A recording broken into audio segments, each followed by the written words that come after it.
Hi all, welcome to I Plus. I am Akshara.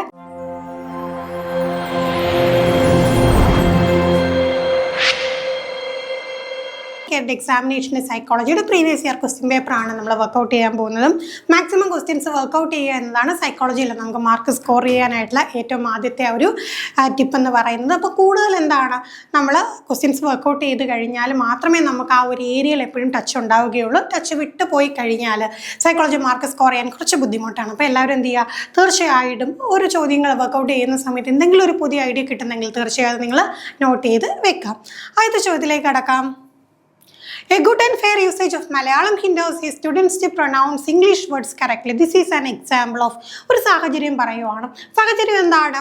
ഒരു സ്റ്റുഡൻറ്റിന് Malayalam language good and fair ആയിട്ട് നല്ല രീതിയിൽ ഉപയോഗിക്കാൻ അറിയാം. പക്ഷെ അത് എന്ത് ചെയ്യുന്നു, ഹിൻഡർ ചെയ്യും, തടസ്സപ്പെടുത്തുന്നു, പ്രൊനൗൺസ് ഇംഗ്ലീഷ് വേർഡ്സ് കറക്റ്റ്ലി. അപ്പോൾ അതിന് നമ്മൾ ലാംഗ്വേജ് പഠിക്കുന്നവർക്കാണെങ്കിൽ അറിയാം, മദർ ടങ് ഇൻ്റർഫറൻസ് എന്ന് പറയും. അപ്പോൾ അവിടെ എന്താ സംഭവിക്കുന്നത്?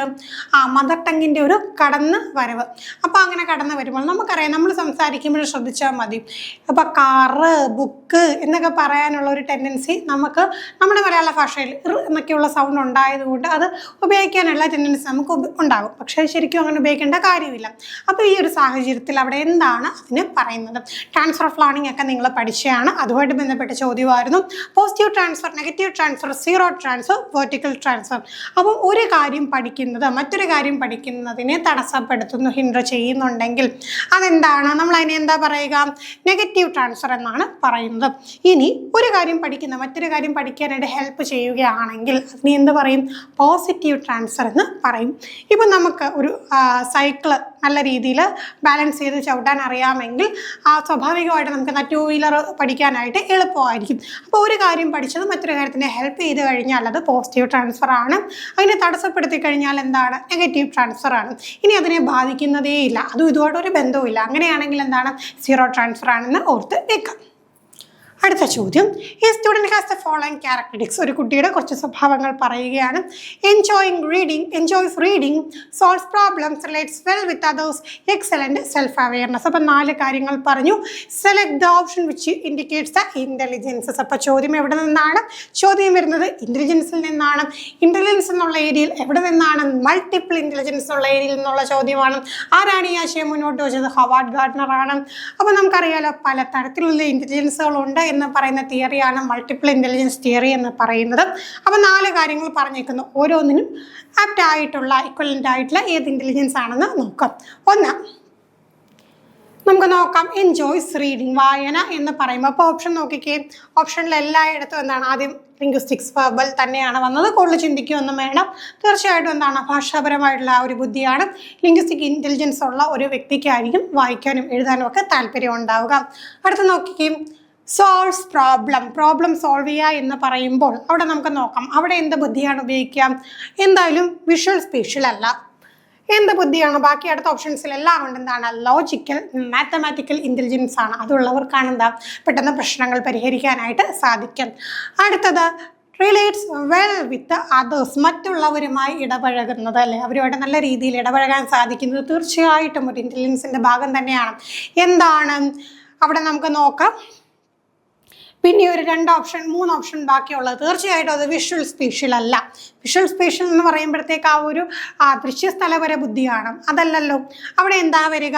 തീർച്ചയായിട്ടും അവിടെ ഇൻ്റർപേഴ്സണൽ ആണ്. അപ്പോൾ തന്നെ നമുക്ക് ഉത്തരം കിട്ടിക്കഴിഞ്ഞു. പിന്നെ 4ാമത്തെ പ്രത്യേകിച്ച് നോക്കണ്ട. എക്സലൻറ്റ് സെൽഫ് അവെയർനെസ്, അവനവനെക്കുറിച്ചും വ്യക്തമായിട്ടുള്ള കൃത്യമായിട്ടുള്ള സെൽഫ് അവെയർനെസ് ഉണ്ടെങ്കിൽ അത് എന്ത് ഇൻ്റലിജൻസ് ആണ്? ഇൻട്രാപേഴ്സണൽ ഇൻ്റലിജൻസ് ആണ്.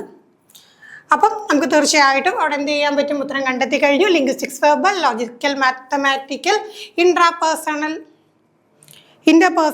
ഇൻട്രാപേഴ്സണൽ. അപ്പോൾ ഇതാണ് മാർക്ക് ചെയ്തതിൽ മിസ്റ്റേക്ക് വന്നതാണ്. അപ്പോൾ ആൻസർ എവിടെയാണ് വരിക? ഇതാണ് കേട്ടോ ആൻസർ വരിക.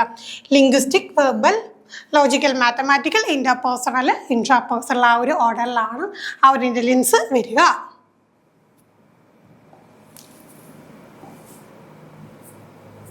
അടുത്ത ചോദ്യം, Intelligence is the aggregate or global capacity to deal effectively with this environment. This definition is given by.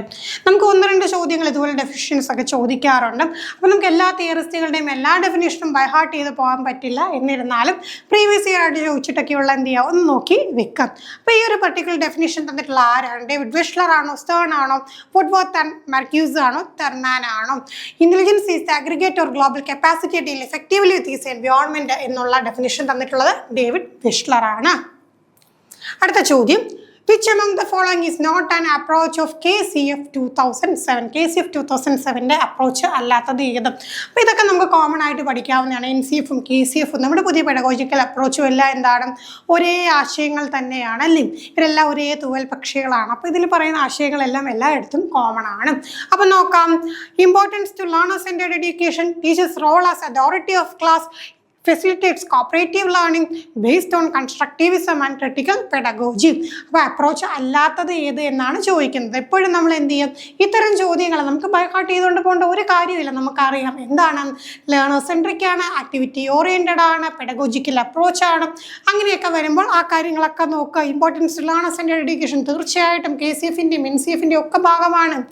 അടുത്ത എന്താണ്? ഫെസിലിറ്റീസ് കോപ്പറേറ്റീവ് ലേണിംഗ്, സഹകരിച്ചുകൊണ്ടുള്ള ഒരു പഠനമൊക്കെ തീർച്ചയായിട്ടും എന്താണ് പ്രൊമോട്ട് ചെയ്യുന്നുണ്ട്. ദെൻ ബേസ്ഡ് ഓൺ കൺസ്ട്രക്റ്റീവിസം, തീർച്ചയായിട്ടും അല്ലെ നോളജിനെ കൺസ്ട്രക്ട് ചെയ്യുക എന്നാണ് പറഞ്ഞ കൺസ്ട്രക്റ്റീവിസവും പെഡഗോജിയും ഒക്കെ ആയിട്ട് ബന്ധപ്പെട്ടിട്ട് തന്നെയാണ്. ക്രിട്ടിക്കൽ പെഡഗോജി എന്താണ്? കുട്ടികളെന്ന് പറയുന്ന ടീച്ചേഴ്സ് എന്ത് പറയുന്നത് അതുപോലെ കാണാപ്പാഠം പഠിച്ച് ടീച്ചർ പറയുന്നത് മാത്രം ശരിയെന്ന് വിശ്വസിച്ചിരിക്കുന്ന ഒരു ഗ്രൂപ്പ് അല്ല. പകരം എന്ത് വേണം? എന്തെങ്കിലും ഒരു കാര്യത്തിൽ ക്രിട്ടിക്കലി ചിന്തിക്കേണ്ടതാണെങ്കിൽ ചിന്തിക്കണം, ചോദ്യം ചെയ്യണം എന്നതാണ് ക്രിട്ടിക്കൽ പെഡഗോജി എന്നുള്ള ആശയം പറയുന്നത്. പക്ഷേ ഒരു ഓപ്ഷൻ എന്താ നോക്കിക്കേ, teachers role as an authority of class. അങ്ങനെ ഒരു സംഗതി ഉണ്ടോ? ഇല്ല. ടീച്ചർ ഒരു അതോറിറ്റേറിയൻ ഫിഗർ അല്ല. ടീച്ചർ ഒരു ഡെമോക്രാറ്റിക് ലീഡർ മാത്രമായിട്ടാണ് നിൽക്കുന്നത് അല്ലേ? ടീച്ചർ സെൻട്രിക് അല്ല നമ്മുടെ ഈ ഒരു എഡ്യൂക്കേഷൻ സിസ്റ്റം എന്ന് പറയുന്നത് ഇപ്പോൾ. അപ്പോൾ ആ ഒരു കാര്യം മനസ്സിലാക്കിയാൽ തന്നെ ഉത്തരം കിട്ടി. അപ്പോൾ ഈ ഒരു സംഗതി പല രീതിയിൽ ചോദിക്കാറുണ്ട് കേട്ടോ. ഇപ്പോൾ NCF വെച്ച് ചോദിക്കും, ക്രിട്ടിക്കൽ പെഡഗോജി വെച്ചിട്ട് ചോദിക്കും, പിന്നെ എന്താണ് ലേണർ സെൻട്രിക് അപ്രോച്ച് വെച്ച് ചോദിക്കും. അപ്പോൾ എന്ത് മനസ്സിലാക്കി വെക്കുക? ടീച്ചർ സെൻട്രിക് അല്ല, ലേണർ സെൻട്രിക് ആണ് നമ്മുടെ ഇപ്പോഴത്തെ ഒരു പെഡഗോജിക്കൽ അപ്രോച്ച് എന്ന് പറയുന്നത്. അടുത്ത ചോദ്യം, observational or vicarious learning is the base of. ഒബ്സർവേഷണൽ അല്ലെങ്കിൽ വികാരിയസ് ആയിട്ടുള്ള ലേണിംഗ് എന്ന് പറഞ്ഞാൽ എന്തിൻ്റെ ബേസ് ആണ്? Insightful learning theory, Bandura social learning theory, operant conditioning, trial and error theory. ഒരു കാര്യത്തിന് ഒബ്സർവ് ചെയ്ത് പഠിക്കുക. അപ്പോൾ നിരീക്ഷണ പഠനം എന്ന് പറയും. അപ്പോൾ അതുമായിട്ട് ബന്ധപ്പെട്ട് എന്താണ് നമുക്കറിയാം? ബെന്തൂരയുടെ സോഷ്യൽ ലേണിംഗ് തിയറി, ബോബോ ഡോൾ പരീക്ഷണമൊക്കെ നമ്മൾ പഠിച്ചിട്ടുള്ളതാണ്. കുട്ടികൾ എന്ത് ചെയ്യുന്നു? ഒബ്സർവ് ചെയ്ത് കാര്യങ്ങൾ പഠിക്കുന്നതിനെ കുറിച്ചാണ് ആ ഒരു തിയറിയിൽ പറഞ്ഞത്. നമുക്കറിയാം ബിഹേവിയറിസം കഴിഞ്ഞിട്ട് ബിഹേവിയറിസം എന്ന് പറയുന്ന സംഗതി പൂർണ്ണമായിട്ട് നമുക്ക് എന്താണ് യോജിക്കാൻ പറ്റുന്നില്ല എന്ന് മനസ്സിലാക്കിക്കൊണ്ട് തിയറിസ്റ്റുകൾ എന്ത് ചെയ്തു? പുതിയ പുതിയ ആശയങ്ങൾ കണ്ടെത്തി അത് അവതരിപ്പിച്ചു. കൺസ്ട്രക്റ്റിവിസം, കൊഗ്നിറ്റിവിസവും സോഷ്യൽ കൺസ്ട്രക്റ്റിവിസവും ഒക്കെ എന്താണ് പിന്നീട് വന്നു. അതിൻ്റെയൊക്കെ ഭാഗമായിട്ട് പല പല തിയറിസ്റ്റുകൾ, പല പല തിയറീസ്, പല പല പരീക്ഷണങ്ങളൊക്കെ ഉണ്ട്. അപ്പോൾ ഇതൊക്കെ എന്താണ് ഓരോന്നും നമുക്ക് ഇമ്പോർട്ടൻ്റ് ആണ്. അപ്പോൾ അതൊക്കെ നോക്കി വെക്കാം. പിന്നെ ഇൻസൈറ്റ്ഫുൾ ലേണിംഗ് തിയറി നമ്മൾ പഠിച്ചിട്ടുള്ളതാണ്, ജസ്റ്റൽ സൈക്കോളജിയായി ബന്ധപ്പെട്ട് പഠിച്ചതാണ്. അപ്പാരന്റ് കണ്ടീഷനിങ്ങും ട്രയൽ ആൻഡ് എറർ തിയറിയും എന്തുമായിട്ട് ബന്ധപ്പെട്ടിരിക്കുന്നു? ബിഹേവിയറിസമായിട്ട് ബന്ധപ്പെട്ടിരിക്കുന്നു. അപ്പാരന്റ് കണ്ടീഷനിങ് സ്കിന്നറിനെയും ട്രയൽ ആൻഡ് എറർ തിയറി അറിയാലോ, തോണ്ടറിക്കിൻ്റെതുമാണ്. അടുത്ത, adolescence with delinquency and multiple behavioural problem tends to have. അപ്പോൾ എന്താണ് നമുക്ക് കേട്ടിട്ട് പല പല കാറ്റഗറി എക്സാംസ് വരുമ്പോൾ എന്താണ് വ്യത്യാസം എന്ന് ചോദിച്ചു കഴിഞ്ഞാൽ ചോദ്യങ്ങളൊക്കെ അല്ലെങ്കിൽ പഠിക്കാനുള്ള ഏരിയാസൊക്കെ ഏറെക്കുറെ സെയിം ആണ്. പിന്നെ നമ്മൾ ഏത് ഏരിയയിലുള്ള ഏത് ഏജ് റേഞ്ചിലുള്ള കുട്ടികളെ ആണോ പഠിപ്പിക്കാൻ പോകുന്നത് അപ്പോൾ അതനുസരിച്ചുള്ള ചോദ്യങ്ങൾ കാണും. ഇപ്പോൾ കാറ്റഗറി 3 വരുമ്പോഴത്തേക്ക് എന്താണ് അഡോളസൻസുമായിട്ട് ബന്ധപ്പെട്ട ചോദ്യങ്ങൾ വരും. ഇനി കാറ്റഗറി 2 ആകുമ്പോഴത്തേക്ക് കുറച്ചും കൂടെ എന്താണ് ചെറിയ കുട്ടികളെ സംബന്ധിച്ച കാര്യങ്ങളായിരിക്കും ചോദിക്കാം. അപ്പോൾ ആ ഒരു കാര്യം നിങ്ങൾ പ്രത്യേകം ശ്രദ്ധിക്കുക. ഇപ്പോൾ കാറ്റഗറി 3 പ്രീവിയസ് ഇയർ ക്വസ്റ്റ്യൻ ആണ് അഡോളസൻസിലെ ഡെലക്വൻസി. കുട്ടികൾ എന്താണ് പല ചെറിയ പ്രായത്തിലെ കുറ്റകൃത്യങ്ങൾ ചെയ്യുന്നതും പലതരത്തിലുള്ള മൾട്ടിപ്പിൾ ബിഹേവിയേഴ്സ് കാണിക്കുന്നതും അവർക്ക് ദേ ടെൻ ടു ഹാവ് എന്തൊക്കെ കാണുമെന്നാണ് ചോദ്യം. ഓപ്ഷൻസ് നോക്കാം. Negative self identity, decrease the trust, low level of achievement. അപ്പം നമുക്ക് ഇന്നൊന്നും ഓപ്ഷൻ്റെ ആവശ്യമില്ല, അല്ലാതെ തന്നെ നമുക്ക് മനസ്സിലാക്കാൻ. ഇപ്പം ഒരു ചെറിയ ഏജിൽ അഡോളസൻ്റ് ഏജിൽ ഡെലക്വൻസിയും പിന്നെ അതേപോലെ തന്നെ എന്താണ് മൾട്ടിപ്പിൾ ബിഹേവിയറൽ പ്രോബ്ലംസ് ഒക്കെ കാണിക്കുന്ന കുട്ടിക്ക് തീർച്ചയായിട്ടും എന്തൊക്കെ വരാം, നെഗറ്റീവായിട്ടുള്ള സെൽഫ് ഐഡൻറ്റിറ്റി വരാം, ഡിക്രീസ്ഡ് ആയിട്ടുള്ള ട്രസ്റ്റ് വരാം, എന്താണ് ആരിലും വിശ്വാസമില്ലായ്മ വരാം, പിന്നെ എന്താണ് ലോ ലെവൽ ഓഫ് അച്ചീവ്മെൻറ്റ്, സ്വാഭാവികമായിട്ടും അവരെന്താണ് അച്ചീവ്മെൻറ്റിൻ്റെ കാര്യത്തിൽ ലോ ലെവലിലോട്ട് പോവുകയും ചെയ്യും. അങ്ങനെ വരുമ്പോൾ 3 ഉത്തരങ്ങളും എന്താണ് കറക്റ്റാണ്. 1, 2 and 3 നമുക്ക് ആൻസർ വരും. അടുത്ത ചോദ്യം, a student with IQ 100 belongs to intelligent quotient നമുക്ക് പഠിക്കാനായിട്ടുള്ളതാണ്. ഇക്വേഷനൊക്കെ ഇട്ട് നമ്മൾ പഠിച്ചതാണ് അല്ലേ, MA/CA × 100 ഒക്കെ പഠിച്ചു. അപ്പോൾ അങ്ങനെ ചെയ്യുന്ന സമയത്ത് 100 എന്നുള്ള ഉത്തരം കിട്ടിക്കഴിഞ്ഞാൽ ആ ഒരു കുട്ടി ഏത് ഗ്രൂപ്പിൽ പെടുന്നു? A superior, average, dull, morons. അപ്പോൾ 100 IQ ആണെങ്കിൽ ഇപ്പോൾ ചില നമ്പറുകൾ ഇപ്പോൾ 100 എന്നൊക്കെയുള്ള നമ്പറൊക്കെ റിപ്പീറ്റ് ചെയ്ത് ചോദിക്കുന്നതാണ്, പഠിച്ചു വെക്കാവുന്ന എല്ലാം ഉള്ളൂ. 100 IQ വരുമ്പോൾ കുട്ടി ഏത് ലെവലിലാണ്? ആവറേജ് ലെവലിലാണ് വരിക. അപ്പോൾ നിങ്ങൾ എന്ത് ചെയ്യുക, ഒരു ചാർട്ട് തീർച്ചയായിട്ടും നോക്കുക. ഇപ്പം ഈ ഒരു സുപ്പീരിയർ എന്ന് പറയുമ്പോൾ എത്ര റേഞ്ച് വരെ വരും, പിന്നെ ആവറേജ് ഏത് റേഞ്ചാണ്, ഡൾ ഏത് റേഞ്ചാണ്, മൊറോൺസ് ഏത് റേഞ്ചാണ്, അപ്പോൾ ഒരു നോക്കി വെക്കാം. പറ്റുമെങ്കിൽ എന്താണ് അത് പഠിച്ച് വെക്കുക. കാരണം എത്ര റേഞ്ച് മുതൽ ഇത്ര റേഞ്ച് എന്നുള്ളതൊക്കെ ചോദിക്കാറുണ്ട്.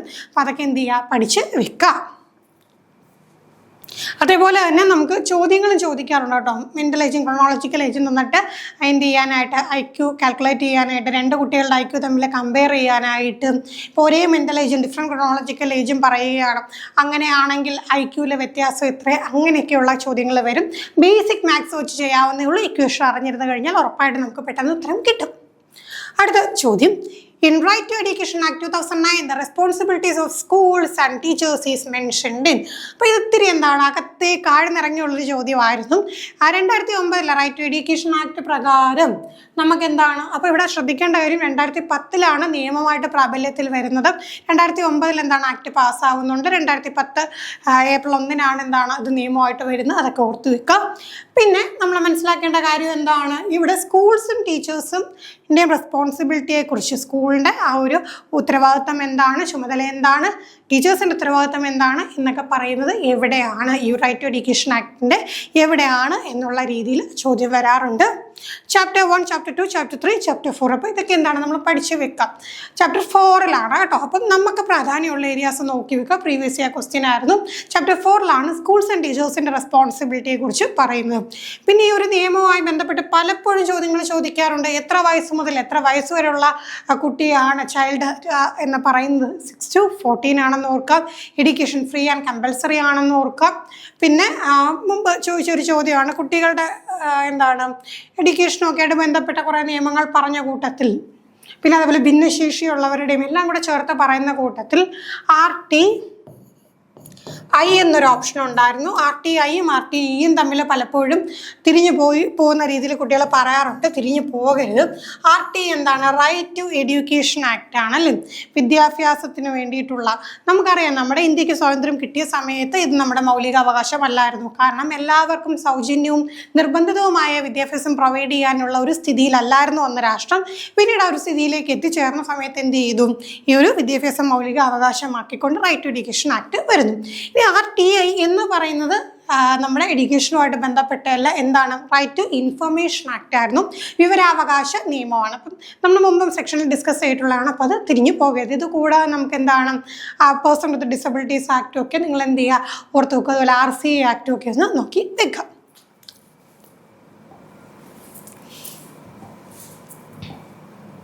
അടുത്ത ചോദ്യം, an adolescent with eating disorder goes on eating being and then purges by vomiting. This disorder is, ഞാൻ നേരത്തെ പറഞ്ഞ പോലെ തന്നെ അഡോളസെൻ്റ് ഏജിലെ കുട്ടികൾ നേരിടുന്ന പ്രശ്നങ്ങളൊക്കെ തീർച്ചയായിട്ടും എന്ത് ചെയ്യണം, ടീച്ചർ അറിഞ്ഞിരിക്കണം. ഞാനിതൊന്നും അറിഞ്ഞില്ല, എനിക്കറിയത്തില്ല, പിന്നെ ഞാൻ എന്ത് ചെയ്യണം എന്ന് ചോദിക്കുന്ന ഒരു വ്യക്തിയാവാൻ പാടില്ല. നമ്മുടെ മുമ്പിലെത്തുന്ന കുട്ടികളുടെ പ്രശ്നങ്ങൾ പരിഹരിക്കുന്നതിൽ വളരെ വലിയൊരു പങ്ക് നമുക്കുണ്ട്. ഒരു പക്ഷേ എന്താണ്, വീട്ടിലോ പോലും പറയാത്ത പ്രശ്നങ്ങളായിരിക്കും കുഞ്ഞുങ്ങൾ വന്ന് എന്താ ടീച്ചർ എന്നുള്ള രീതിയിൽ നമ്മളോട് പറയുക. അപ്പോൾ നമ്മൾ ഡൗൺ ആയി പോവുകയല്ല, നമ്മൾ എന്താ ചെയ്യേണ്ടത്, അതിന് അനുസരിച്ചുള്ള പ്രശ്നപരിഹാരം നമ്മൾ കണ്ടെത്തി കൊടുക്കേണ്ടതായിട്ടുണ്ട്. അങ്ങനെ കണ്ടെത്തി കൊടുക്കണമെന്നുണ്ടെങ്കിൽ എന്താണ്, കുട്ടികൾക്ക് നേരിടാൻ സാധ്യതയുള്ള പ്രശ്നങ്ങൾ എന്തെന്നൊക്കെ ഒരു ധാരണ നമുക്ക് ഉണ്ടായിരിക്കണം. അത്തരത്തിലുള്ള പ്രശ്നത്തെക്കുറിച്ചാണ് പറഞ്ഞത്. ആഹാരം കഴിക്കുക, ശേഷം എന്ത് ചെയ്യാം, അത് വൊമിറ്റ് ചെയ്ത് കളയാനുള്ള ആ ഒരു ടെൻഡൻസി. അഡോളസെൻ്റ് ഏജ് എന്ന് പറയുമ്പോൾ കുട്ടികളിൽ അങ്ങനെ കുറേ സ്വഭാവ സവിശേഷതകളുണ്ടല്ലേ. ബോഡി ഇമേജിനെ കുറിച്ച് കോൺഷ്യസ് ആവും. എല്ലാവരും എന്നെ നോക്കുന്നേ, എന്നെയാണ് എല്ലാവരും ശ്രദ്ധിക്കുന്നത്. അപ്പോൾ പിന്നെ എന്താണ്, ഫുഡ് കൂടുതൽ കഴിച്ചു കഴിഞ്ഞാൽ എനിക്ക് എന്താണ്, എൻ്റെ ബോഡി ഫിഗർ നഷ്ടപ്പെട്ടു പോകുമോ, അങ്ങനെയൊക്കെ എന്താണ് കുറേ ചിന്തകളൊക്കെ ഉടലെടുക്കുന്ന സമയമാണ്. ഇതിനെയൊക്കെ എന്താണ് വളരെ നല്ല രീതിയിൽ നേരിടാനായിട്ട് സാധിക്കണം. ഈ പ്രശ്നങ്ങൾ നമ്മൾ പരിഹാരം കണ്ടെത്തേണ്ട സ്ഥലത്ത് എന്ത് ചെയ്യണം? പരിഹാരം കണ്ടെത്തണം. കുട്ടികൾക്ക് പറഞ്ഞു കൊടുക്കേണ്ട കാര്യങ്ങൾ പറഞ്ഞു കൊടുക്കണം. കൗൺസിലിംഗ് ആവശ്യമായ സാഹചര്യങ്ങളിൽ എന്ത് ചെയ്യുക? അതിനുള്ള അവസരവും നമ്മൾ ഉണ്ടാക്കി കൊടുക്കണം. അപ്പം നമുക്കറിയണം കുട്ടി കൗൺസിലിംഗ് വേണോ വേണ്ടായോ എന്ന് മനസ്സിലാക്കാനുള്ള കഴിവ് ആർക്ക് വേണം? തീർച്ചയായിട്ടും നമുക്കുണ്ടായിരിക്കണം. അങ്ങനെ ആ കഴിവ് നമുക്കുണ്ടോ എന്ന് അളക്കുന്ന തരത്തിലുള്ള ചോദ്യങ്ങൾ ഉറപ്പായിട്ടും നമുക്ക് എന്ത് ചെയ്യാം? നമ്മുടെ ചോദ്യ പേപ്പറിൽ പ്രതീക്ഷിക്കാം. Anorexia nervosa, binge eating disorder, bulimia nervosa, പൈക്കം. അപ്പോൾ കഴിച്ച ശേഷം അതെന്താണ്? വൊമിറ്റ് ചെയ്ത് കളയാനുള്ള ഒരു ടെൻഡൻസി അഡോളസെന്റ് ഏജിൽ കുട്ടികളെ കാണിക്കുന്നതിന് പറയുന്ന പേരാണ് എന്താ? Bulimia nervosa. അപ്പോൾ ഒരു ടേം നിങ്ങൾ എന്ത് ചെയ്യുക? പഠിച്ച് വെക്കുക. ഇനി മാച്ച് ദ ഫോളോയിങ് ആണ്. വളരെ ബേസിക് ആയിട്ടുള്ള ഒരു ചോദ്യമാണ്. ഞാൻ പലപ്പോഴും പറയാറുണ്ട്, ബേസിക് തിയറിസ്റ്റുകളുടെ ബേസിക് തിയറീസ് അങ്ങനെ തന്നെ ചോദിക്കും. അത് പാടാണെന്ന് പറഞ്ഞ് ഒരുപാട് പേര് സ്കിപ്പ് ചെയ്ത് കളയും. അയ്യോ ഈ തിയറി എല്ലാം കൂടെ പഠിക്കാൻ പാടല്ലേ. പക്ഷെ ചോദ്യം വരുന്നത് ചിലപ്പോൾ ഏറ്റവും സിമ്പിളായിരിക്കും, ഏറ്റവും ബേസ് ലെവലായിരിക്കും. അപ്പോൾ അതൊരു കാരണവശാലും സ്കിപ്പ് ചെയ്ത് കളയരുതും. അപ്പോൾ നമ്മുടെ ചോദ്യം ഇതാണ്: social cognitive constructivism, psycho analytic theory, self actualisation theory. ഇവിടെ ഒന്നും എന്താണ് ഓപ്ഷൻ നോക്കാൻ നിൽക്കേണ്ട. ഏതൊറക്കത്തിൽ ചോദിച്ചാലും നമുക്ക് ഉത്തരം അറിയണം അല്ലേ? സോഷ്യൽ കോഗ്നിറ്റീവ് കൺസ്ട്രക്റ്റിവിസം ആരുമായി ബന്ധപ്പെട്ടിരിക്കുന്നു? Psycho analytic theory, self actualisation theory. ഈ മൂന്നെണ്ണം വളരെ ബേസിക് ആയിട്ടുള്ളതാണല്ലേ. സോഷ്യൽ കോഗ്നിറ്റീവ് കൺസ്ട്രക്റ്റിവിസം എന്നൊക്കെ കേൾക്കുമ്പോൾ നമ്മുടെ മനസ്സിൽ ഓടിയെത്തണം? വൈഗോട്സ്കി ഓടിയെത്തണം. നിങ്ങൾ പഠിക്കുന്ന ടൈമിൽ തന്നെ ഒരാശയവുമായി ബന്ധപ്പെട്ട ടേംസും തിയറിസ്റ്റുകളും ചേർത്ത് എഴുതി വെക്കാം. നമ്മൾ ഫ്ലാഷ് നോട്ടൊക്കെ ആയിട്ട് എഴുതി വെക്കത്തില്ലേ? അങ്ങനെ വെച്ച് കഴിഞ്ഞാൽ എക്സാം അടുത്ത് വരുമ്പോൾ നമുക്ക് എന്ത് ചെയ്യാം? റിവൈസ് ചെയ്ത് നോക്കാനായിട്ടൊക്കെ ഹെൽപ്ഫുള്ളാണ്. അപ്പോൾ അങ്ങനെ കുറേ ആശയങ്ങൾ, social constructivism, Vygotsky, ZPD, scaffolding, അങ്ങനെയൊക്കെയുള്ള കൺസെപ്റ്റുകൾ ചേർത്ത് എഴുതി വെച്ച ഒരു വ്യക്തിക്ക് പെട്ടെന്ന് തന്നെ മനസ്സിൽ എന്താണ്? ആ കണക്ഷൻ കിട്ടും. സൈക്കോ അനലിറ്റിക് തിയറിയെ തിരക്കിപ്പോണ്ട, കൂടുതലൊന്നും തിരക്കിപ്പോണ്ട. ആരാണ്? സിഗ്മണ്ട് ഫ്രോയിഡ് ആണ്. അതുപോലെ പറ്റുന്ന ഒരു അബദ്ധമാണ് എക്സ്പെരിമെന്റൽ സൈക്കോളജിയുടെ ഫാദർ എന്ന് ചോദിക്കുമ്പോൾ സൈക്കോളജി എന്ന് കേൾക്കുമ്പോൾ അന്നേരെ പോയി ആരെയാണ്? ഫ്രോയിഡിനെ മാർക്ക് ചെയ്യുന്ന ഒരു സ്വഭാവമുണ്ട്. നമുക്ക് പെട്ടെന്ന് എന്തോ ഫ്രോയിഡുമായിട്ടും കണക്റ്റ് ആയി പോകും. എക്സ്പെരിമെന്റൽ സൈക്കോളജി, ലൈപ്സിഗിലെ ആ ഒരു ക്ലിനിക് ലബോറട്ടറി, ഇതൊക്കെ എന്താണ്? ഓർമ്മ വേണം. അപ്പം അത് വലിയ വൂണ്ടായിരുന്നു. അപ്പോൾ എന്ത് ചെയ്യണം? അങ്ങനെ കണക്ട് ചെയ്ത് പഠിക്കണം. കണക്ട് ചെയ്ത് വെക്കുന്ന സമയത്ത് വെറുതെ എന്താണ് ഇതായിരിക്കും ശരി എന്നുള്ള രീതി കണക്ട് ചെയ്യൽ, നമ്മുടെ നോട്ട്സൊക്കെ നോക്കിയിട്ട് അല്ലെങ്കിൽ എന്താ ഗൂഗിളിലൊക്കെ ഒന്ന് സെർച്ച് ചെയ്തിട്ട് ഉറപ്പ് വരുത്തിയിട്ട് വേണം തീർച്ചയായിട്ടും ഒന്നിച്ചുള്ള ആശയങ്ങൾ നിങ്ങൾ ഒരുമിച്ച് പഠിക്കാനായിട്ട്. പിന്നെ സെൽഫ് ആക്ച്വലൈസേഷൻ തിയറി നമുക്കറിയാമല്ലോ, ആരുമായി ബന്ധപ്പെട്ടാണ്? മാസ്ലോവുമായിട്ട് ബന്ധപ്പെട്ടതാണ്. അടുത്ത ചോദ്യം: pre active, interactive, post active stages of teaching were proposed by. Pre active, interactive, post active stages of teaching propose ചെയ്ത ആരാണെന്ന് ചോദിച്ചാൽ ആരാണ്? ഓസ്ബെല്ലാണോ, ഗാഗ്നെ ആണോ, ജാക്സൺ ആണോ, വൈഗോട്സ്കി ആണോ? ജാക്സൺ ആണ് എന്ത് ചെയ്തിട്ടുള്ളത്? Pre active, interactive, post active stage of teaching എന്ന് പറഞ്ഞ സംഗതി ആശയം മുന്നോട്ട് വെച്ചത്. അപ്പം നിങ്ങളിപ്പോൾ എന്ത് ചെയ്യും? ഓരോരുത്തരും ഇതുപോലെ സ്റ്റേജുകളായിട്ട് അല്ലെങ്കിൽ പല പല ഘട്ടങ്ങളായിട്ടൊക്കെ ഡിവൈഡ് ചെയ്തിട്ടുണ്ടെങ്കിൽ അത് എഴുതി തന്നെ വെക്കാം. ഇപ്പോൾ പെട്ടെന്ന് ബ്രൂണർ എന്ന് പറയുമ്പോഴത്തേക്ക് 3 സ്റ്റേജുകൾ നമുക്ക് ഓർമ്മ വരണം. പിയാഷെ എന്ന് പറയുമ്പോൾ 4 സ്റ്റേജ് ഓർമ്മ വരണം. അപ്പോൾ ഓരോരുത്തർ, പിന്നെ ഫ്രോയിഡ് എന്ന് പറയുമ്പോൾ 5 സ്റ്റേജ് ഓർമ്മ വരണം. അതിൽ എന്തൊക്കെ വരുന്നു എന്ന് ഓർമ്മ വരണം. അപ്പോൾ എന്ത് ചെയ്യണം? തീർച്ചയായിട്ടും അത് എഴുതി തന്നെ പഠിക്കുക. അടുത്ത ചോദ്യം: അക്കോർഡിംഗ് ടു പിയാഷെ formal operation thought is characterised by. അപ്പോൾ ഞാൻ ഇപ്പോൾ പറഞ്ഞ പോലെ തന്നെ പിയാഷയുടെ 4 സ്റ്റേജ് എന്ന് പറയുമ്പോൾ ആ സ്റ്റേജിനകത്ത് എന്തൊക്കെ ക്യാരക്ടറിസ്റ്റിക്സ് ഉണ്ടെന്നും കൂടെ നമ്മൾ അറിഞ്ഞിരിക്കണം. എന്നാൽ മാത്രമേ നമ്മൾ പഠിപ്പിക്കുന്ന കുട്ടി ഏത് സ്റ്റേജിലാണ്, അപ്പോൾ കുട്ടി ഇന്ന ക്യാരക്ടറിസ്റ്റിക്സ് കാണിക്കുമെന്ന് നമുക്ക് അറിയാനായിട്ട് സാധിക്കുകയുള്ളൂ. അപ്പോൾ പിയാഷെ എന്താ പറയുന്നത്? ഫോർമൽ ഓപ്പറേഷൻ സ്റ്റേജിൽ എന്തൊക്കെയാണ് അതിൻ്റെ ക്യാരക്ടറിസ്റ്റിക്സ് എന്ന് നോക്കാം. Thinking beyond concrete experience, abstract reasoning, intuitive thought replaced by logic, thought focused on single characteristics, cannot think of absent objects. അപ്പോൾ ഈ ഒരു ഫോർമൽ ഓപ്പറേഷൻ സ്റ്റേജ് വരെ എത്തിയ ഒരു കുട്ടിക്ക് തീർച്ചയായിട്ടും എങ്ങനെയായിരിക്കും? തിങ്ക് ബിയോണ്ട് കോൺക്രീറ്റ് എക്സ്പീരിയൻസ്, കൺമുന്നിലുള്ളത്, തൊട്ടറിയാവുന്നത്, അത് മാത്രമാണോ കുട്ടിക്ക് അപ്പോൾ അവിടെ അറിവുള്ളത്? അല്ല, അതിനപ്പുറവും എന്താണ്? ചിന്തിക്കാനായിട്ടുള്ള, അബ്സ്ട്രാക്റ്റ് ആയിട്ട് റീസൺ ചെയ്യാനുള്ള, അല്ലേ? അപ്പം നമ്മുടെ എന്താണ്? കോൺക്രീറ്റ് ഐഡിയസ്, കോൺക്രീറ്റ് സ്റ്റേജിൽ നിന്ന് അടുത്ത സ്റ്റേജിലോട്ട് എത്തുമ്പോഴെന്താണ്? കോൺക്രീറ്റ് അല്ലാത്തതും അബ്സ്ട്രാക്റ്റ് ആയിട്ടുള്ളതും ആശയങ്ങൾ കുട്ടിക്ക് എന്താണ്? മനസ്സിലാക്കാനുള്ള എബിലിറ്റി ലഭിക്കുന്നു. ഓക്കെ, അടുത്ത ചോദ്യം: which is not a characteristics of emotionally intelligent person. Emotionally intelligent പേഴ്സണിൻ്റെ ക്യാരക്ടറിസ്റ്റിക്സ് അല്ലാത്തത് ഈ കൂട്ടത്തിൽ ഏതാണ്? Perceives emotions in others, senses on feelings, must have IQ above 140, can regulate emotions. നമ്മൾ IQ പഠിച്ച പോലെ എന്തുണ്ട്? EQ ഉണ്ടല്ലേ, ഇമോഷണൽ കോഷ്യൻ്റ് ഉണ്ട്.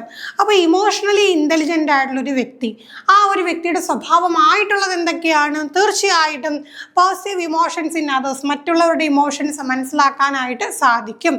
ദെൻ എന്താണ്? സെൻസസ് ഓൺ ഫീലിങ്സ്, സ്വന്തം ഫീലിങ്സ് ആണെങ്കിലും അത് സെൻസ് ചെയ്യാനായിട്ട് സാധിക്കും. ക്യാൻ റെഗുലേറ്റ് ഇമോഷൻസ്, ആ വ്യക്തിയുടെ വികാരങ്ങളെ റെഗുലേറ്റ് ചെയ്യാൻ സാധിക്കും. പക്ഷേ IQ 140 മുകളിൽ വേണമെന്ന് വല്ല നിർബന്ധമുണ്ടോ? മസ്റ്റ് ഹാവ് ആൻ IQ 140 മുകളിൽ വേണമെന്നൊരു സംഗതിയില്ല. മേ ബി ഉണ്ടായിരിക്കാം, പക്ഷേ എന്താണ്, അത് ഇതിനെ ബാധിക്കുന്ന കാര്യമല്ല. ഓക്കെ, അപ്പം നമുക്ക് എന്താ ആൻസർ വരിക? ഇവിടെ ക്യാരക്ടറിക്സ് അല്ലാത്ത എന്താണ്? മസ്റ്റ് ഹാവ് IQ എബോവ് 140 എന്നുള്ളത് ഇവിടുത്തെ ക്യാരക്ടറിക്സ് അല്ല. അടുത്ത ചോദ്യം, which of the following is not a method in verbal learning? Verbal ലേണിങ്ങിൻ്റെ ഭാഗമായിട്ട് ഈ കൂട്ടത്തിൽ വരാത്തത് എന്താണ്? Paired associate learning, serial learning, free recall, insighted learning. Verbal ലേണിങ്ങിൽ നമുക്ക് ഇൻസൈറ്റ് ലേണിങ്ങിൻ്റെ ആവശ്യമുണ്ടോ? ഉൾക്കാഴ്ച പഠനത്തിൻ്റെ ആവശ്യമുണ്ടോ? ഇല്ല. സീരിയൽ ലേണിങ്ങും ഫ്രീ റീകോളും പെയർഡ് അസോസിയേറ്റ് ലേണിങ്ങും ഒക്കെ എന്താണ്? വെർബൽ ലേണിങ്ങിൻ്റെ ഭാഗമാണ്. അതുപോലെ എന്താണ്? ഇൻസൈഡ് ലേണിംഗ് അതിൻ്റെ ഭാഗം അല്ല. അടുത്ത ചോദ്യം, when conduction unit is ready to conduct this law was given by? Conduction unit conduct ചെയ്യാൻ റെഡി ആകുന്നു. റെഡി എന്നുള്ള വാക്കിൽ നിന്ന് വേണം ഉത്തരം കണ്ടുപിടിക്കാൻ. This law was given by, ഈ ലോ ആര് തന്നതാണ്? അപ്പോൾ റെഡി എന്ന് കേൾക്കുമ്പോൾ തന്നെ നമുക്ക് എന്താണ്? ലോ ഓഫ് റെഡിനെസ്സുമായിട്ടൊക്കെ കണക്ട് ചെയ്യാം. അപ്പോൾ തന്നെ ആളെ കണ്ടുപിടിച്ചുകൂടെ? ഓപ്ഷൻസ് നോക്കാം. Gardner Murphy, Kingsley and Garry, E L Thorndike, Henry P Smith. അപ്പോൾ കൂടുതലൊന്നും ചിന്തിക്കേണ്ട കാര്യമില്ലല്ലോ. ലോ ഓഫ് റെഡിനെസ് ഒക്കെ നമ്മൾ പഠിച്ചതാണല്ലേ. ആരുമായി ബന്ധപ്പെട്ടിരിക്കുന്നു? എഡ്വേർഡ് ലീ തോൺഡ്രേക്കുമായിട്ട് ബന്ധപ്പെട്ടിരിക്കുന്നു. അപ്പോൾ അദ്ദേഹത്തെ പഠിക്കുമ്പോൾ അദ്ദേഹത്തിൻ്റെ ട്രയൽ ആൻഡ് എറർ തിയറിയും പിന്നെ കാറ്റിലിൻ്റെ പസിൽ ബോക്സും ഒക്കെ എന്താണ്? കണക്ട് ചെയ്ത് പഠിച്ച് വെക്കുക. സെൻസറി മെമ്മറി ഫോർ ടച്ച്, ടച്ചുമായി ബന്ധപ്പെട്ട സെൻസറി മെമ്മറിക്ക്, ഇപ്പം നമ്മൾ സ്പർശവുമായി ബന്ധപ്പെട്ട ആ ഒരു സെൻസറി മെമ്മറിക്ക് പറയുന്ന പേരെന്ത്? Iconic memory, echoic memory, haptic memory, short time memory. ടച്ചുമായി ബന്ധപ്പെട്ട മെമ്മറിക്ക് ഒരു പേര് പറയും. എന്താണ് ആ പേര്? ഹാപ്റ്റിക് മെമ്മറി എന്നാണ് ടച്ചുമായി ബന്ധപ്പെട്ട മെമ്മറിക്ക് പറയുന്ന പേര്. സെൻസറി മെമ്മറി ഫോർ ടച്ച് ആണ് haptic memory. The teacher wants to teach factual knowledge to many students quickly. Which method is best? അപ്പം നമുക്കറിയാം പല തരത്തിലുള്ള ടീച്ചിങ് മെത്തേഡുകളുണ്ട്. ചില മെത്തേഡുകൾ ചില സാഹചര്യങ്ങളിൽ അത് തന്നെ ഉപയോഗിച്ചേ പറ്റത്തുള്ളൂ. ഇപ്പം നമ്മൾ പറയുന്നത് ട്രഡീഷണൽ മെത്തേഡ്സ് നമ്മൾ അങ്ങനെ ഉപയോഗിക്കുന്നില്ല, ഇപ്പം നമ്മൾ പുതിയ മോഡേൺ പെഡഗോജിക്കൽ അപ്രോച്ച് ആണെന്നൊക്കെ പറയും. പക്ഷേ ചില സാഹചര്യങ്ങളിൽ ചില മെത്തേഡുകൾ നമുക്ക് ഉപയോഗിക്കേണ്ടതായിട്ട് വരും. സാഹചര്യം ഇതാണ്, teacher want to teach factual knowledge many students quickly, എന്തെങ്കിലും ഒരു ഫാക്ച്വൽ നോളജ്. അപ്പോൾ അതിൽ പ്രത്യേകിച്ച് എക്സ്പെരിമെൻറ്റോ ഒന്നുമില്ല, ഒബ്സർവേഷനോ ഒന്നും വേണ്ട. ഒരു ഫാക്ച്വൽ നോളജിനെ കുട്ടികളെ പെട്ടെന്ന് പഠിപ്പിക്കണം. അങ്ങനെയാണെങ്കിൽ ടീച്ചറോട് ഉപയോഗിക്കുന്ന രീതി ഏതാണ്? ഓപ്ഷൻസ് നോക്കാം. Lecture method, heuristic method, demonstration method, project method. അപ്പോൾ ഇവിടെ വരുമ്പോഴത്തേക്ക് എന്താണ്? കൂടുതൽ കാര്യങ്ങളൊന്നും ആവശ്യമില്ല. ഒരു ഫാക്റ്റിനെ എന്ത് ചെയ്യുക? ടീച്ചറിന് കൺവേ ചെയ്യണം. അങ്ങനെ കൺവേ ചെയ്യണമെന്നുണ്ടെങ്കിൽ അവിടെ ഏത് മെത്തേഡ് ഉപയോഗിക്കാം? ലെക്ചർ മെത്തേഡ് ഉപയോഗിക്കാം. അപ്പോൾ എന്താണ് ലെക്ചർ മെത്തേഡൊന്നും ഇപ്പോൾ ഇല്ല എന്ന് നമുക്ക് പറയാൻ പറ്റില്ല. സാഹചര്യം അനുസരിച്ചാണ് നമ്മൾ എന്ത് ചെയ്യാം? ഓരോ മെത്തേഡ് ഉപയോഗിക്കും. ലെക്ചർ മെത്തേഡേ ഇല്ലാതെ ക്ലാസ് എടുക്കുന്നത് പോസിബിൾ അല്ല. പക്ഷേ കംപ്ലീറ്റ് ആയിട്ട് ലെക്ചർ മെത്തേഡിലെ ക്ലാസ് പുതിയ പഠന രീതി പ്രകാരം എടുക്കാൻ പറ്റുമോ? അതും പറ്റില്ല. അപ്പോൾ സാഹചര്യം അനുസരിച്ച് ഫ്ലെക്സിബിളായിട്ട് ടീച്ച് ചെയ്യാനുള്ള കഴിവ് ആർക്കുണ്ടാകണം? ഒരു കോമ്പീറ്റൻ്റ് ആയിട്ടുള്ള ടീച്ചറിന് ഉണ്ടായിരിക്കണം. Then every intellectual activity involves a general factor and specific factor. This is, അപ്പോൾ ഏത് തിയറി ആണെന്ന് കണ്ടെത്തണം. നമുക്ക് പല ആശയങ്ങളെക്കുറിച്ച് പല തിയറീസും ഉണ്ട്. അപ്പോൾ ഇവിടെ എന്താണ്? ഇവിടെ പറഞ്ഞ ഇൻ്റലിജൻസുമായിട്ട് ബന്ധപ്പെട്ട ഒരു സംഗതിയാണ്. സംഗതി ഇതാണ്, ഒരു ജനറൽ ഫാക്ടർ ഉണ്ട്, ഒരു സ്പെസിഫിക് ഫാക്ടർ ഉണ്ട്. യെസ്, ജനറൽ ഫാക്ടർ ജിയും സ്പെസിഫിക് ഫാക്ടർ എസും ഉണ്ട്. ജനറൽ ഫാക്ടർ ഓഫ് ഇൻ്റലിജൻസ് എല്ലാവർക്കും ഒരുപോലെ കോമൺ ആയിട്ടുള്ളൊരു സംഗതിയാണ്. എന്നാൽ സ്പെസിഫിക് ഫാക്ടർ എസ് എന്ന് പറയുന്നത് അത് ഓരോരുത്തരിലും വ്യത്യസ്തമായിട്ടിരിക്കുന്നു. അപ്പോൾ ഈ ഒരു തിയറി എന്താണ്? Unitary theory, anarchic theory, Spearman's two factor theory, Thurstone's group factor theory. അപ്പോൾ നമുക്ക് എന്താണ്? 2 ഫാക്ടർ 2 ഫാക്ടറിയും തന്നെ ഉത്തരം കിട്ടിക്കഴിഞ്ഞു. എന്താണ്? സ്പിയർമാൻ്റെ 2 ഫാക്ടർ തിയറിയിലാണ് ഇൻ്റലിജൻസ് 2 വിധത്തിലുണ്ട്. ജനറൽ ആയിട്ടുള്ള ഫാക്ടറും സ്പെസിഫിക് ആയിട്ടുള്ള ഫാക്ടറും. ജനറൽ ഇൻ്റലിജൻസ് എല്ലാവർക്കും ഒരുപോലെ കോമൺ ആണ്. സ്പെസിഫിക് എന്താണ്? ഓരോ വ്യക്തിയിലും വ്യത്യാസം ഉള്ളതാണെന്ന് പഠിച്ചത്. അടുത്ത ചോദ്യം, adolescence is a period of rapid change which is not a characteristics. അപ്പോൾ എന്താണ് ഈ ഒരു അഡോളസൻസ്, കൗമാരം എന്ന് പറയുന്ന ഒരുപാട് മാറ്റങ്ങളിൽ ശാരീരികമായിട്ടും മാനസികമായിട്ടും ഒക്കെ എന്താണ് ഒരുപാട് മാറ്റങ്ങൾ സംഭവിക്കുന്ന ഒരു കാലഘട്ടമാണ്. ആ കാലഘട്ടത്തിൻ്റെ ഫീച്ചർ അല്ലാത്തത് ഈ കൂട്ടത്തിൽ ഏത്? Primary and secondary sexual development peaks, hypothetical deductive reasoning, egocentrism, imaginary audience fable, loss of energy, muscle weakness. അപ്പം ജസ്റ്റ് എന്ത് ചെയ്യുക, ഒന്ന് ലോജിക്ക് ഉപയോഗിച്ചാൽ മതിയല്ലേ. ഒരു കൗമാരപ്രായത്തിലെത്തിയ കുട്ടിക്ക് തീർച്ചയായിട്ടും എന്താണ് primary and secondary sexual development ഉണ്ടായിരിക്കും. പിന്നെ എന്താണ് അതതിൻ്റെ പീക്കിലെത്തുന്നു. അപ്പോൾ അവിടെയാണ് എന്താണ് ആ ഒരു ഗ്രോത്തിന് മാക്സിമം എത്തിച്ചേരുന്നത്. അപ്പം നമുക്കറിയാം ഓരോ എന്താണ് ഫിസിക്കലി വരുന്ന ചേഞ്ചസ് ഒക്കെ നമുക്ക് അറിയാൻ കഴിയും. ഹൈപ്പോത്തറ്റിക്കൽ ഡിഡക്റ്റീവ് റീസണിങ്, തീർച്ചയായിട്ടും തീരെ ചെറിയ കുട്ടികളല്ലല്ലോ, അബ്സ്ട്രാക്ട് തിങ്കിങ്ങിനുള്ള കഴിവുള്ളവരാണല്ലോ. അപ്പോൾ ഹൈപ്പോത്തിസുകളും ഡിഡക്ഷനും ഒക്കെ അവർക്ക് മനസ്സിലാകുന്ന ഒരു ടൈമാണ്. അപ്പോൾ അങ്ങനെ അവർക്ക് റീസണിങ് കൊടുക്കാൻ പറ്റും. അടുത്ത ഈഗോസെൻട്രിസം എന്ന് പറയുമ്പോൾ പെട്ടെന്ന് നമ്മുടെ മനസ്സ് ചെറിയ പ്രായത്തിലെ കുട്ടികളെല്ലാം കുട്ടിയുടെ പോയിന്റിൽ നോക്കിക്കാണാൻ സാധിക്കുന്നു. മറ്റുള്ളവരുടെ വ്യൂ പോയിന്റിലുള്ള കാര്യങ്ങളെ മനസ്സിലാക്കുന്നില്ല. ആ ഒരു ആശയം മാത്രമാണ് നമ്മുടെ മനസ്സിലിരിക്കുന്നതെങ്കിൽ ഇതുകൂടെ ഓർത്ത് വെച്ചോളൂ. ഈഗോസെൻട്രിസത്തിൻ്റെ കൂടെ തന്നെ എന്താണ് ഇമാജിനറി ഓഡിയൻസ് ഫേബിൾ പോലെയൊക്കെയുള്ള സംഗതി. നമുക്കറിയാം ടീനേജ് പിള്ളേരൊക്കെ ഇല്ലേ, ഒരുങ്ങി ഇറങ്ങുമ്പോൾ വിചാരിക്കും യോ എല്ലാവരും എന്നെയാണ് നോക്കിക്കൊണ്ടിരിക്കുന്നത്, ഞാനിന്ന് ഒരുങ്ങി പോയേ പറ്റത്തുള്ളൂ. എല്ലാവരും അവനവൻ്റെ കാര്യം നോക്കുമായിരിക്കും. പക്ഷേ ടീനേജ് കുട്ടികൾ എന്താ ചിന്തിക്കുന്നത്, എല്ലാവരും അവരിലേക്കാണ് ഫോക്കസ് ചെയ്യുന്നത്. ഒരു സിനിമയിലെ നായകൻ അല്ലെങ്കിൽ നായിക എന്നുള്ള ആറ്റിറ്റ്യൂഡിലായിരിക്കും പലരും നടക്കുന്നത്. അതൊക്കെ പ്രായത്തിൻ്റെയാണ്. അപ്പോൾ ഇതെന്താണ്, അതും ഈഗോസെൻട്രിസത്തിൻ്റെ ഭാഗമായിട്ട് നമ്മൾ പറയാറുണ്ട്. ഒബ്വിയസ്ലി ഈ മൂന്ന് കാര്യങ്ങളും എന്താണ് നമുക്ക് അഡോളസൻസിൽ കാണാനായിട്ട് സാധിക്കും. എന്നാൽ ഈ പറഞ്ഞ loss of energy and muscle weakness ഒക്കെ എന്തിൻ്റെ സിമ്പിളാണ്, എന്തിൻ്റെ സിംറ്റം ആണല്ലേ, ഓൾഡ് ഏജിൻ്റെയാണ്. ഇതൊക്കെ നമ്മൾ ലോജിക്ക് ഉപയോഗിച്ച് കണ്ടെത്താവുന്നതേ ഉള്ളൂ. കൂടുതലൊന്നും ചിന്തിക്കേണ്ടല്ലോ. ബാക്കി മൂന്ന് കാര്യങ്ങൾ എന്ന് പറയുന്നത് ഇമ്പോർട്ടൻ്റ് തന്നെയാണ്. അഡോളസൻസിലെ കുട്ടി എന്തൊക്കെ മാനസികമായിട്ടുള്ള ശാരീരികമായ മാറ്റങ്ങളിലൂടെ കടന്നു പോകുന്നു എന്നും കൃത്യമായിട്ട് ടീച്ചറിന് ധാരണ ഉണ്ടായിരിക്കണം. അപ്പോൾ അതിന് വേണ്ടിയിട്ടാണ് ഇത്തരം ചോദ്യങ്ങളൊക്കെ നമ്മുടെ ക്വസ്റ്റ്യൻ പേപ്പറിൽ ഉൾപ്പെടുത്തിയിട്ടുള്ളത്. അപ്പോൾ ഇത്രയും നിൽക്കട്ടെ, ബാക്കി ക്വസ്റ്റ്യൻസ് നമുക്ക് അടുത്ത സെക്ഷനിൽ ഡിസ്കസ് ചെയ്യാം. Thank you.